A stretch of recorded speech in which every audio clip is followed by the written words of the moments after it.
میں نے سب سے پہلے وہاں کسی ریڈیو کی تلاش کی، لیکن مجھے وہاں اس قسم کی کوئی چیز نظر نہ آئی۔ نوجوان افسر نے بھی تصدیق کی کہ وہاں ریڈیو نہیں تھا۔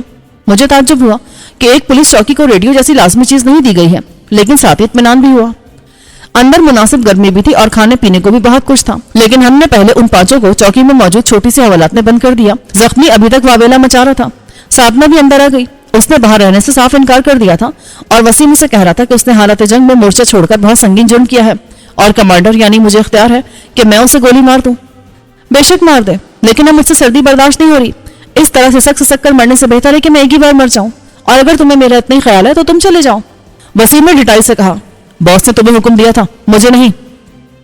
بیتو نے فوراً وہاں کھانے پینے کی چیزیں تلاش کر لی تھی اور ان پر ٹوٹا پڑا تھا۔ اس نے منہ چلاتے ہوئے کہا، تم فکر مت کرو وسیم بھائی، ابھی ہم کھا پی کر چلا جائے گا۔ کسی ایک کا اس مورچے میں رہنا ضروری ہے۔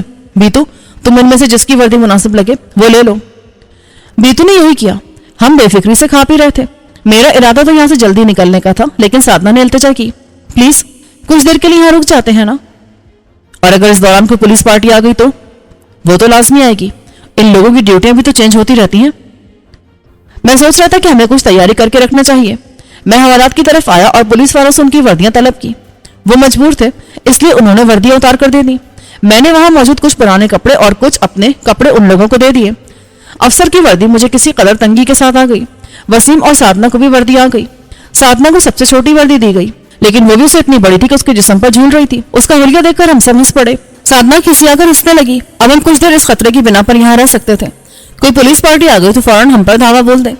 اس سے صورتحال سمجھنے میں جتنی دیر لگے گی اتنی دیر میں ہم ان پر قابو پا سکتے تھے۔ وہاں کھانے پینے کو اتنا کچھ تھا کہ اب ہمیں 24 گھنٹے تک بھوکے بھی رہنا پڑتا تو کوئی فرق نہیں پڑتا۔ سب سے اہم چیز جو وہاں ملی وہ کافی تھی۔ اس نے ہمیں تازہ دم کر دیا۔ ارے آپ کے زخم تم بھول ہی گئے، وسیم نے چونک کر کہا۔ کوئی خاص بات نہیں ہے، اب تو میں بھی اسے بھول گیا ہوں، میں نے کہا، لیکن سادنا نے کہیں سے میڈیکل کٹ دریافت کر لی۔ اس نے زبردستی میرے زخم کی صفائی کر کے اس پر صاف پٹی کر دی۔ وہاں کچھ اینٹی بایوٹک بھی تھی، سادنا نے وہ بھی مجھے کھلا دی۔ یہاں انگیٹھیاں تھیں جن میں کوئلے دہک رہے تھے۔ ہم نے اپنے کپڑے خشک کیے۔ سادنا ایک طرف لیٹ گئی، میں اور وسیم چوکی کی تلاشی لینے لگے۔ وہاں وہی سب کچھ تھا جو ایک پولیس چوکی میں ہو سکتا تھا، اسلحہ، آلات تشدد وغیرہ، مال و غنیمت جو بیچارے حوالاتیوں کے گھروں سے آتا تھا۔ ایک طرف ایک چھوٹی سی الماری تھی اور لاک تھی۔ میں نے ایک اسکرو ڈرائیور اس کے تالے میں پھنسا کر زور لگایا تو وہ ٹوٹ گیا۔ الماری کھلتے ہی میں اچھل پڑا۔ اندر طے ترتیب بے شمار کرنسی نوٹس رکھے تھے۔ یہ ساری مقامی اور بھارتی کرنسی تھی۔ اس کی مالیت لاکھوں میں تھی۔ وسیم ذرا ادھر آنا۔ وسیم آیا، اس نے دیکھا اور خوش ہو کر بولا، اللہ جب دیتا نا چھپڑ پھاڑ کر دیتا ہے۔ ہاں، لیکن اس چھپڑ کے بارے میں ذرا تفتیش کر لینی چاہیے کہ یہ کہاں پھٹا تھا۔ میں حوالات کی طرف آیا۔ افسر کسی قدر انگلش سے واقف تھا۔ میں نے اس سے پوچھا تو وہ انجان بن گیا۔ کون سی کرنسی؟ میں نے سلاخوں کے درمیان سے اس کے گریبان پکڑ کر کھینچا تو وہ منہ سمیت سلاخوں سے ٹکرایا۔ اسے یقیناً دن میں تارے نظر آ گئے ہوں گے۔ اب یاد آیا، وہ کرنسی جو الماری میں رکھی ہے۔ اس کا گال پھٹ گیا۔ وہ تکلیف کی شدت سے کراتے ہوئے بولا، وہ سرکاری کرنسی ہے۔ بکواس مت کرو، سرکاری کرنسی اس طرح الماریوں میں رکھی جاتی ہے؟ کیا اس کے لیے بینکس نہیں ہے؟ اور یہ کون سا پولیس ہیڈ کوارٹر ہے جس میں لاکھوں کی مالت کی کرنسی رکھی جائے؟ میں نے اس کا سر 2 بار مزید ٹکرایا تو اس نے ہتھیار ڈال دیے۔ اس کے ماتحت دہشت سے اپنے افسر کی درگت بنتے دیکھ رہے تھے۔ اس بار اس نے پھٹے ہونٹوں کے ساتھ بتایا کہ یہ رقم دراصل انہوں نے اسمگلروں سے لی تھی اور اسے یہ رقم آگے اپنے افسران تک پہنچانی تھی۔ اس میں اس کا حصہ صرف 10,000 تھا اور اس میں سے بھی اسے ہر سپاہی کو 1,000 روپے دینے تھے۔ مجھے لگا کہ وہ سچ کہہ رہا تھا، کیونکہ اس چوکی یا اس افسر کی اوقات اتنی بڑی نہیں لگتی تھی کہ اسے کوئی لاکھوں کی رشوت دے۔ میں واپس آیا تو وسیم ساری رقم ایک بیگ میں ڈال چکا تھا۔ یار وسیم، یہ سرکاری کرنسی ہے، کہیں کوئی مسئلہ نہ بن جائے۔ کیا مطلب؟ پولیس دوسرے مجرموں کو اتنی مستعدی سے نہیں پکڑتی جتنا کہ ذاتی مجرموں کو۔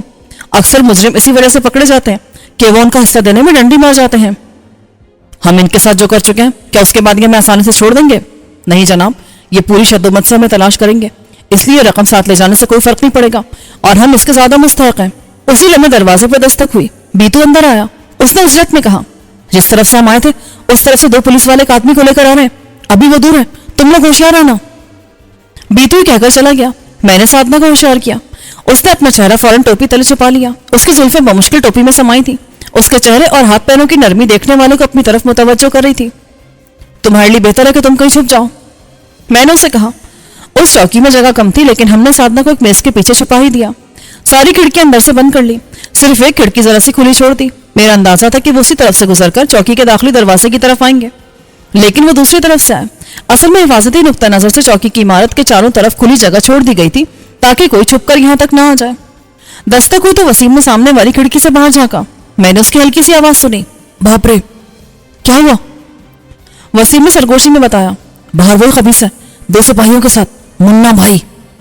وہ یہاں آ گیا؟ میں نے کھڑکی سے جھانکا تو مجھے منا بھائی کی حالت اچھی نظر نہیں آئی.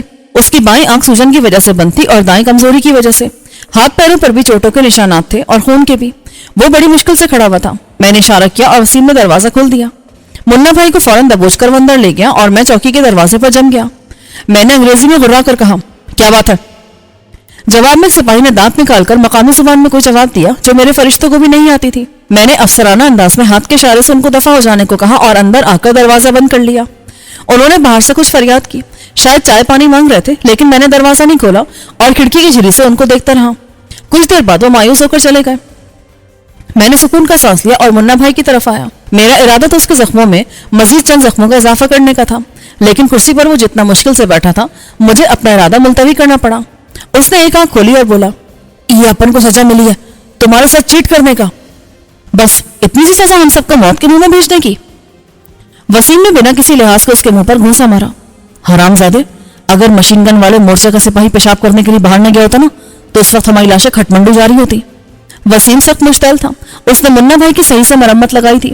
یہ تو میں نے بھی دیکھ لیا تھا کہ منا بھائی کی حالت اتنی خراب نہیں تھی جتنی کہ وہ اداکاری کر رہا تھا. جب وسیم نے اس کی مرمت کی تو اس نے ایک بار پھر اداکاری کرنا شروع کر دی. وہ یوں شور کر رہا تھا جیسے ابھی اس کا دم نکلنے والا ہے. میں نے اشارے سے وسیم کو روکا اور منا بھائی سے پوچھا, تم پکڑے کیسے گئے؟ بدقسمتی سے صاحب, اپن کو نہیں پتا تھا کہ ناکا اتنا سخت ہے. جس راستے سے اپن 100 بار آ گیا اور ایک بار بھی پولیس نہیں ملا, آج اسی راستے پر پولیس بلی کا مافک اپنا منتظر تھا. اس نے اپن کو چوہے کا مافک دبوچ لیا اور بات مارا. ابھی ہم بھی ماریں گے. وسیم نے سٹارٹ لینے کا ارادہ کیا. اپن مر جائے گا صاحب, ماں قسم. میں نے سوچا کہ ابھی وہ ہمارے کام آ سکتا تھا, اس لیے میں نے اسے عارضی معافی دینے کا فیصلہ کیا. منا بھائی, ہم ذرا مختلف قسم کے لوگ ہیں, کسی کو دھوکہ نہیں دیتے اور جو دھوکہ دے اسے چھوڑتے نہیں ہیں. لیکن تم پہلے مصیبت میں ہو, اس لیے ہم فی الحال تم کو معاف کر رہے ہیں. البتہ آگے کوئی بھی معمولی سی غلط حرکت تم کو فوری موت کا حقدار بنا دے گی.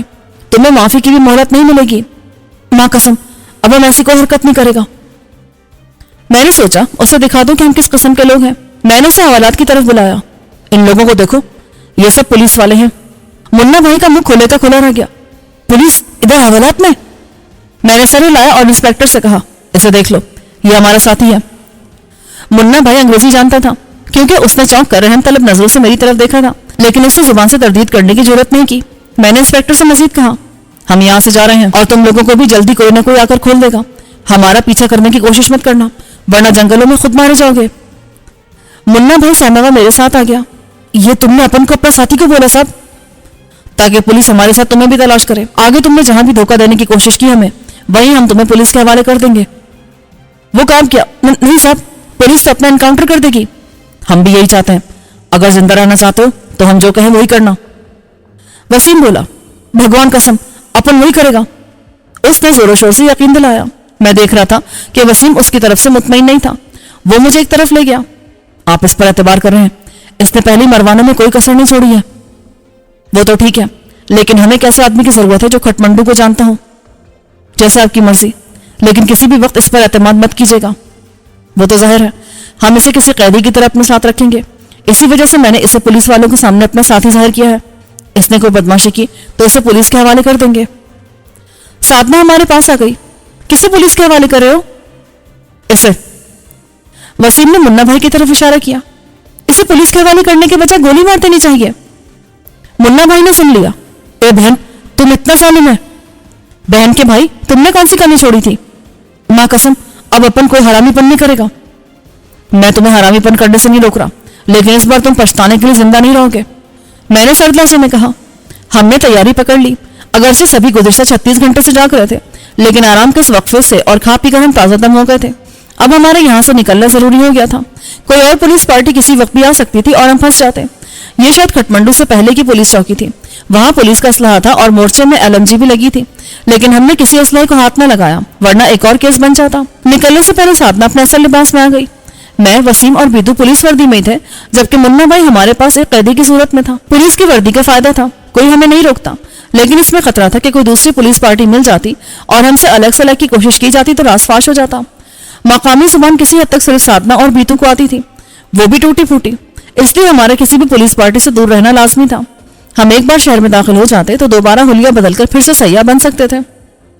میں نے منا بھائی سے کہا, کھٹمنڈو میں ہمیں پہلے کسی اعلیٰ درجے کے شاپنگ سینٹر لے چلنا, اپن لے جائے گا. کھٹمنڈو کو اپن اچھی طرح جانتا ہے. پولیس چوکی سے نکل کر ہم جنگل کے درمیان سے گزرنے لگے. میں نے سب کو خبردار کیا, بالکل راستے پر چلنا, یہاں بارودی سرنگیں بچھی ہوئی ہیں. بارودی سرنگ؟ باپ رے, اپن تو کئی بار ادھر سے گزرا ہے. منا بھائی دہشت زدہ نظر آنے لگا. بس تو یہ بھگوان کی مہربانی کہ تم اس دنیا سے نہیں گزرے, ورنہ تمہارے کرتوت تو ایسے نہیں ہیں.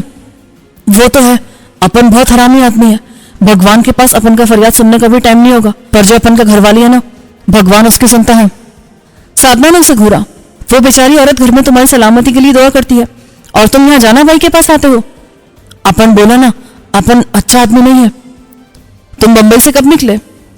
بہت سال ہو گیا, شاید 20 سال. دوبارہ ادھر نہیں گیا؟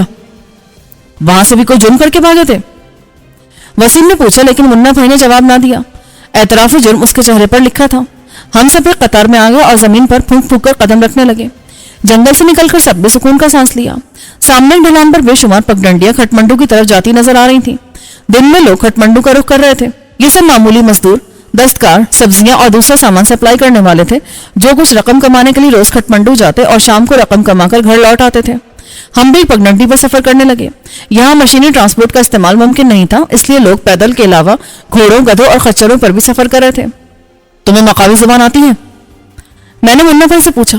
ایک دم آتی صاحب. اس نے پولیس اسٹیشن سے ایک مفلر اٹھایا تھا. اس سے وہ اپنے چہرے کے زخموں کی پردہ پوشی کرا تھا.